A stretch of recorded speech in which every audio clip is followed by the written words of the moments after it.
YouTube TV hikes its price to $72.99 per month due to rising content costs. Have you tried this? $72.99 per month. No. My understanding about this is it's a kind of a U.S. only deal. But what it is it's a replacement to cable TV. So it is actually giving you like a couple of sports and live content. Yeah, it's a replacement for cable TV, but that's kind of where the problem is. It's the whole cable TV model. It's so expensive to carry these channels, and the cost gets passed on, and there's a reason why your TV bill, why people were canceling their historic TV bill in the first place, because they're like, good Lord, why is this thing $100?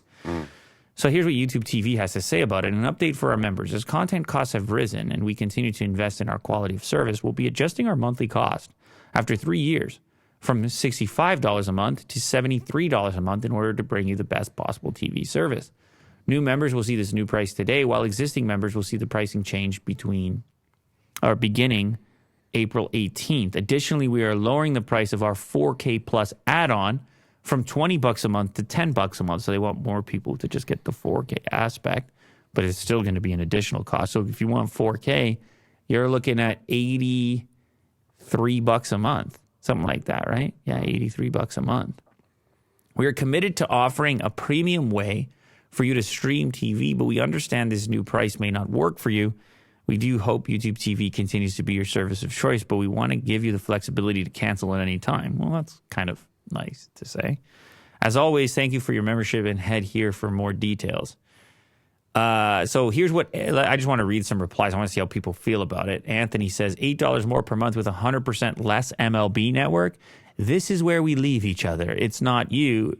No, actually, it is you. Well, then Warren says, same.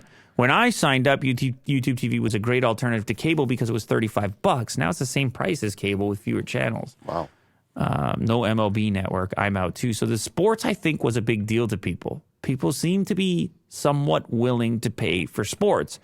However, the thing for me always was you can also just get sports in general. Like you can go directly to these sports organizations and order their streaming service. Now, sometimes there's blackout restrictions and such. Sure. So that. But what if you're like a sports fan and then you want all the packages? I don't know how ESPN does it, and it might be a different landscape than Canada. But if you have like a Sportsnet subscription here or a TSN subscription or whatever it is, you pretty much get all the sports, and then you can add one of the sport specific. So if you like baseball, you can add MLB to that, and then that will unlock every game, and then your Sportsnet subscription will get you all the Jays local games. So I don't know. For me, it always felt like the cable TV thing, what was wonky about it was I don't watch anything other than a handful of things. I kind of just want to pay for the handful of things. But apparently that model doesn't work, and it's probably the reason YouTube's in the position that they're in. A lot of these cable companies are like, you want to carry that, you better carry that. You know what the charge for that is and everything else. It just ends up expensive.